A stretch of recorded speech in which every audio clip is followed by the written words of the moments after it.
Video like जरूर कर लीजिए और ऐसे वीडियो लगातार फ्री में पाने के लिए चैनल को तुरंत सब्सक्राइब कर लीजिए और बेल आइकन को जरूर टैप कर लीजिए ताकि आगे भी सारे वीडियो आपको मिलते रहे। यूट्यूब में फॉलो करते हैं तो प्लीज ये वाला फ्री टेलीग्राम चैनल जरूर ज्वाइन कर लीजिएगा। सारे नोटिफिकेशन सारे अपडेट यहीं पे आते हैं, ध्यान रखिए। नमस्कार दोस्तों, मैं प्रियंका एग्जाम प्रिपरेशन के यूट्यूब चैनल पर एक बार फिर से आप सभी का बहुत बहुत स्वागत करती हूँ। आज के इस क्लास में हम लोग पढ़ने वाले हैं महाजनपद और उनसे संबंधित जो भी महत्वपूर्ण तथ्य हैं सारे एक ही क्लास में कवर करेंगे। 16 महाजनपद जैसा कि आपको पता है इनसे प्रश्न बनते हैं और खासकर मैच करने के लिए आते हैं। एक बार आपको महाजनपद दे करके उनकी राजधानी मैच करने के लिए दे दी जाती है और अब स्टेटमेंट वाइज क्वेश्चन बन रहे हैं तो ज़्यादा चांसेस हैं कि इनसे स्टेटमेंट वाइज क्वेश्चन बनेंगे।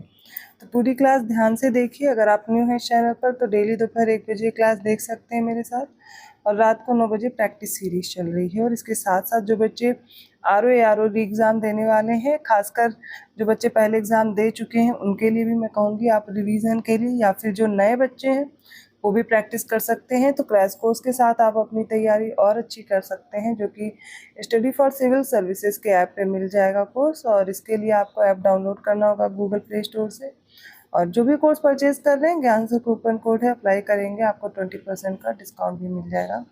मोस्ट इम्पॉर्टेंट टॉपिक्स में से है तो इसको ध्यान से देखिए। चलिए आज की क्लास स्टार्ट करते हैं। ज़्यादा जानकारी के लिए आप डिस्क्रिप्शन बॉक्स में नंबर्स देख सकते हैं, जिन नंबर्स पे आप कॉल या मैसेज करके भी इंफॉर्मेशन पा जाएंगे। और कोई जानकारी चाहिए आप कमेंट करके बताइएगा, मैं कंफर्म कर दूंगी, ओके, उसको क्लियर कर दूंगी।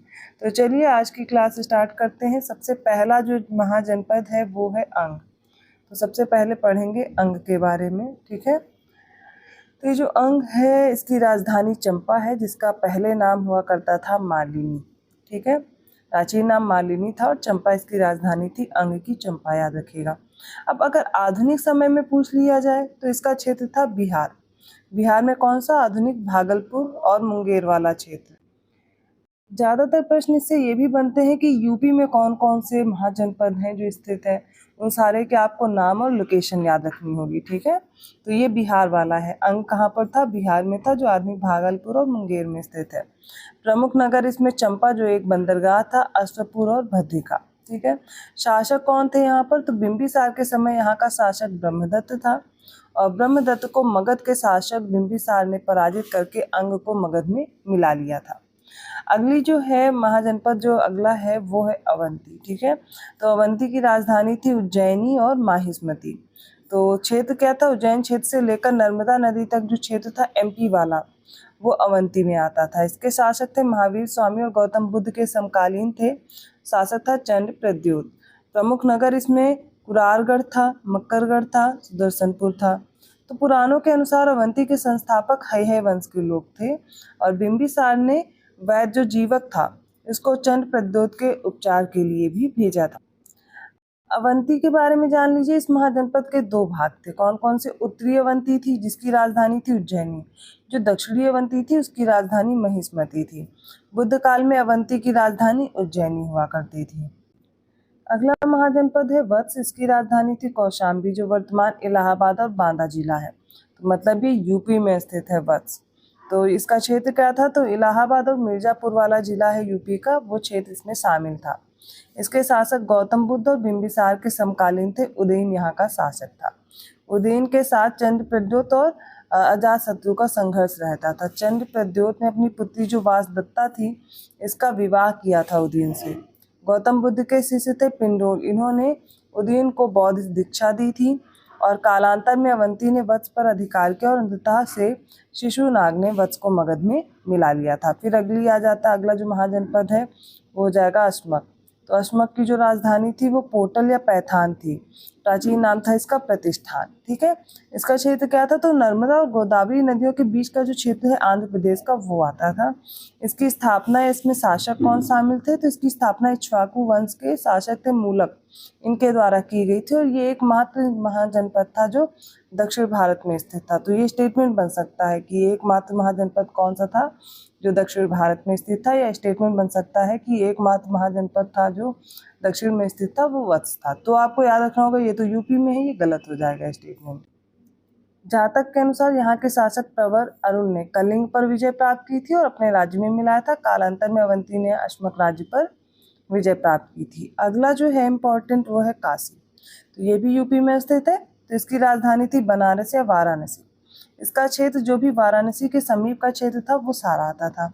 स्थापना किसने की? तो काशी का संस्थापक था दिवोदास।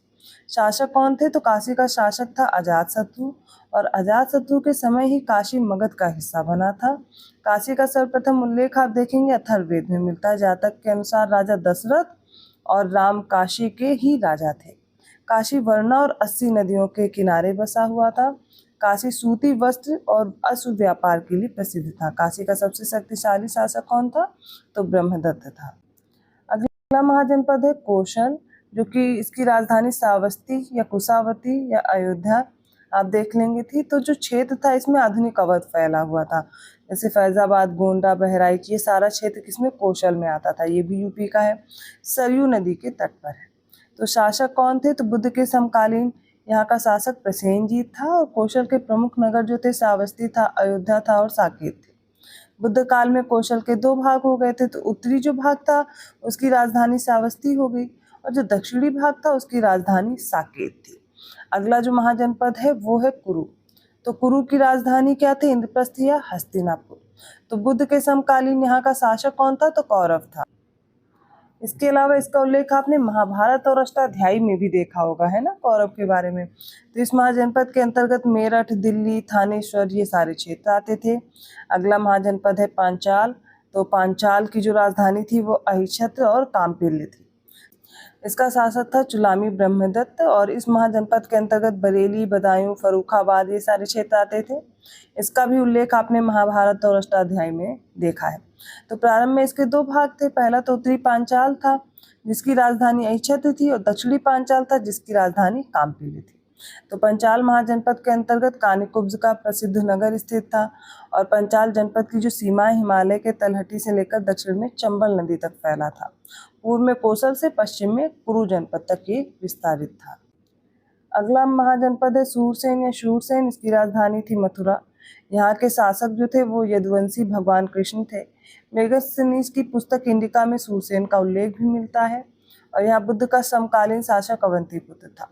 तो शूरसेन महाजनपद आधुनिक ब्रजमंडल क्षेत्र में बसा हुआ है। प्राचीन यूनानी लेखक इस राज्य को सूरसेनोई या फिर इसकी राजधानी को मिथोरा कहते थे। अगला महाजनपद है मल। तो मल की जो राजधानी थी वो कुशीनगर या पावापुरी थी। यहाँ का शासक ओकाक था। यहाँ का जो शासन है वो गणतंत्रात्मक था। इसी महाजनपद में ही महात्मा बुद्ध जो थे उनको महापरिनिर्वाण प्राप्त हुआ था। तो बात करें मल्ल की, तो पूर्वी उत्तर प्रदेश के देवरिया जिले में मल्ल महाजनपद स्थित था। 2 भाग थे इसके। एक की राजधानी थी पावा जिसे पडरौना कहते हैं, दूसरा था कुशीनारा जो कि कस्या थी। ठीक है। अगला महाजनपद है वज्जी। तो वज्जी की जो राजधानी थी वो मिथिला और वैशाली थी। यह जो 8 गणराज्यों का संघ था इसमें विदेह, लिच्छवी व वज्जी प्रमुख हुआ करते थे। यहाँ पर प्रमुख शासक था चेटक और 8 राज्य थे जिसमें विदेह, वज्जी, लिच्छवी, ज्ञातक, पुंडग्राम, भोज, इक्ष्वाकु और कौरव शामिल थे।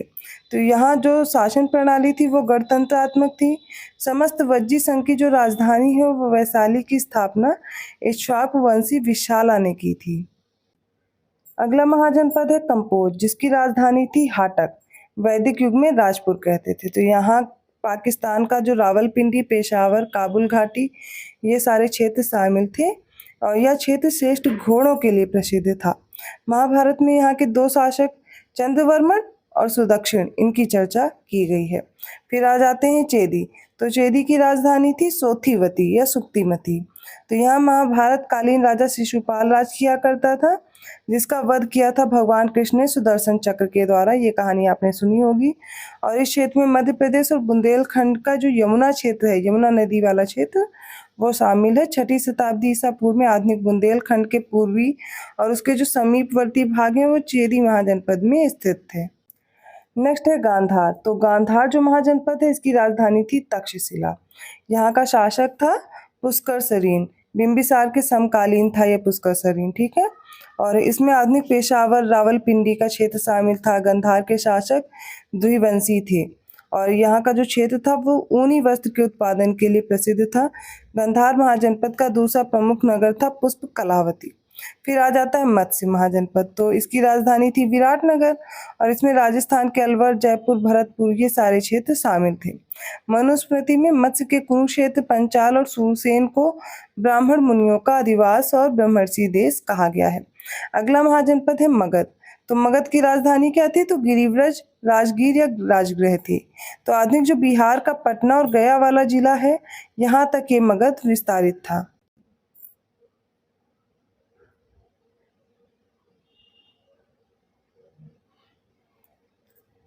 हस्तिनापुर भारत के उत्तर प्रदेश राज्य के मेरठ जिले में एक शहर है और महाभारत और पुराणों जैसे हिंदू ग्रंथों में कुरु साम्राज्य की राजधानी के रूप में वर्णित किया गया है हस्तिनापुर का।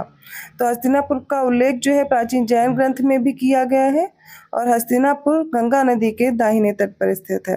अब देखिए, आपने जितने भी महाजनपद पढ़े इनके सबसे पहले आपको राजधानी याद कर लेनी है और जब राजधानी याद कर लेंगे, पहला तो आपका वर्क यही है कि राजधानी याद करना है। दूसरा आपको ये याद करना है कि यूपी में कौन कौन से थे और उनका क्षेत्र क्या था।